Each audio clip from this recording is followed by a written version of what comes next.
শীতে চরম দুর্ভোগে নাটোরের ছিন্নমূলেরা দিনের বেলা কোনো রকমে কাটলেও গরম কাপড়ের অভাবে সন্ধ্যার পর থেকেই নাকাল হয় তারা। বিছানা পাতে ফুটপাতে, রেলওয়ে স্টেশনের প্ল্যাটফর্মে সরকারিভাবে কম্বল বিতরণ করা হলেও জোটেনি অনেকের ভাগ্যে। নাটোর থেকে কামরুল ইসলামের রিপোর্ট। চলনবিল অধ্যুষিত নাটোরে হাড় কাঁপানো শীতে বেশি কষ্টে ভাসমান মানুষ। সন্ধ্যায় কাজ শেষে সাধারণ মানুষ যখন বাড়ি ফেরে তখন অসহায়, সম্বলহীন ছিন্নমূলদের ঠাঁই হয় ফুটপাত, বাস ও রেল স্টেশনে। রাত বাড়তে থাকার সাথে শীতের পারদ যেন নামতে থাকে। গরম কাপড়ের অভাবে নির্ঘুম রাত কাটে তাদের।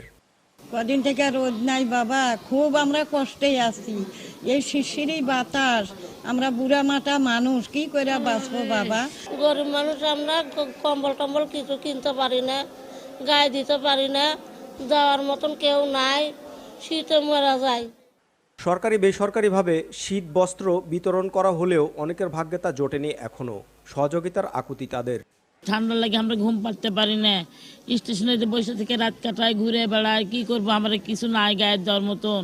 রাতেও ঠান্ডা, দিনেও ঠান্ডা, আমরা থাকতে পারি না বাবা ঠান্ডার ভয়।